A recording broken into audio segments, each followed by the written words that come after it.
Hi guys, welcome back to another episode of Friday Night Thrones. Today's episode is going to be covering Season 1, Episode 5, The Wolf and the Lion, and up to page 322 in Game of Thrones. So we start off with Ned going to visit the recently deceased Sir Hugh. He meets Sir Barristan there, and they discuss Sir Hugh's untimely demise and the battle on the Trident. I wish we had some sort of flashback for Sir Barristan, so we could see him in his prime. When HBO inevitably catches up to Martin's books, I think they should spend the mountain of money they will have amassed by then on creating a prequel.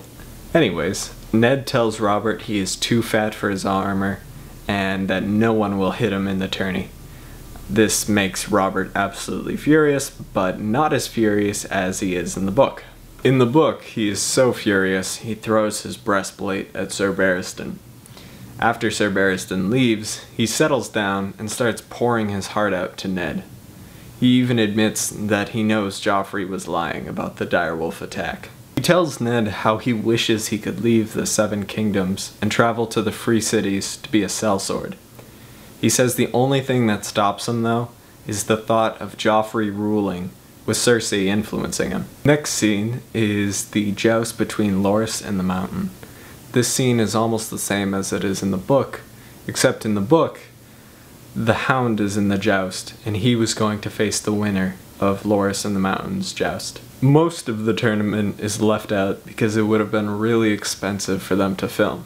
But it's worth noting that Jaime Lannister and Renly Baratheon were both in the joust and were both defeated by the Hound. Meanwhile, Tyrion is on his way to the Eyrie when their party is attacked by the Mountain clans. There's a few minor differences in how the battle plays out. First off, the party was a bit larger, and there were two attacks. Tyrion's two men are killed in these attacks, and Tyrion has an axe, which he uses on multiple people. Tyrion kills a horse in order to bring down its rider. When the horse falls, it falls on the singer Marillion, and Marillion is trapped under the horse. While he's trying to crawl out, Tyrion comes over and curb stomps his fingers. Tyrion saves Catelyn as it happens in the show, except there are 3 clansmen instead of 1. Tyrion catches the first guy by surprise, and then has a quick battle with the second guy until Catelyn walks up behind him and opens his throat.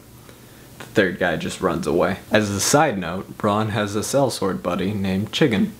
Chiggin dies, unfortunately. Back in Winterfell, Bran is talking about Catelyn, Theon is fucking Ros, and neither of these scenes are in the book, but they help explain what both characters are feeling. Also, it fills the obligatory nudity every HBO show has to have. The next 2 scenes are fantastic. Varys and Ned talking, and Arya overhearing Varys and Illyrio basically gives us a fantastic little glimpse into the complex subplot that is going on behind the scenes. The scene after that is Varys and Littlefinger playing their own game of cat and mouse. Basically, it explains why Littlefinger can get away with the things he does. The scene wasn't in the books, but it's a good addition. Essentially, Varys and Littlefinger have mutually assured destruction.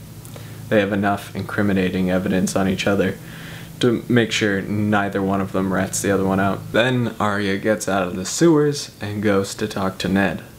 She can't really make sense of what she heard, and the message isn't really given to Ned that he's in imminent danger. Yoren busts in and interrupts their conversation, though. He tells Ned that Tyrion was taken captive by Catelyn. Catelyn arrives at the Eyrie.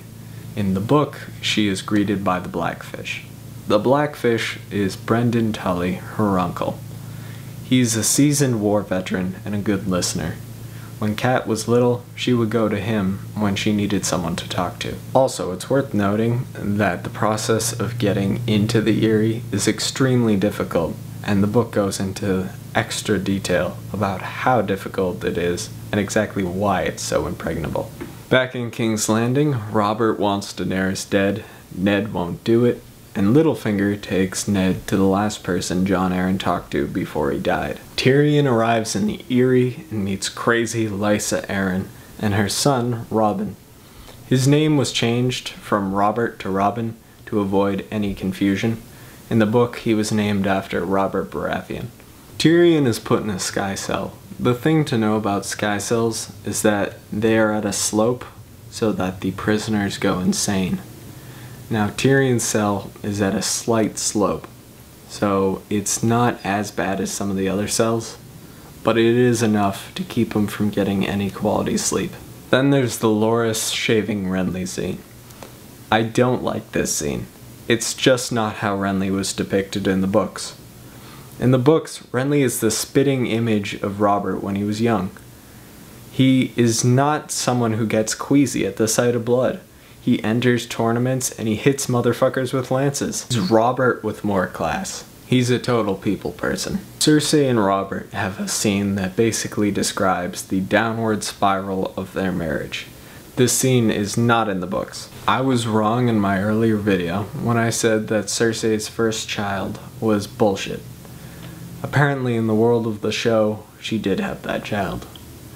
In the book, she has their only trueborn son aborted because she hated Robert from the beginning. The show just wants Cersei to have a couple of redeeming moments.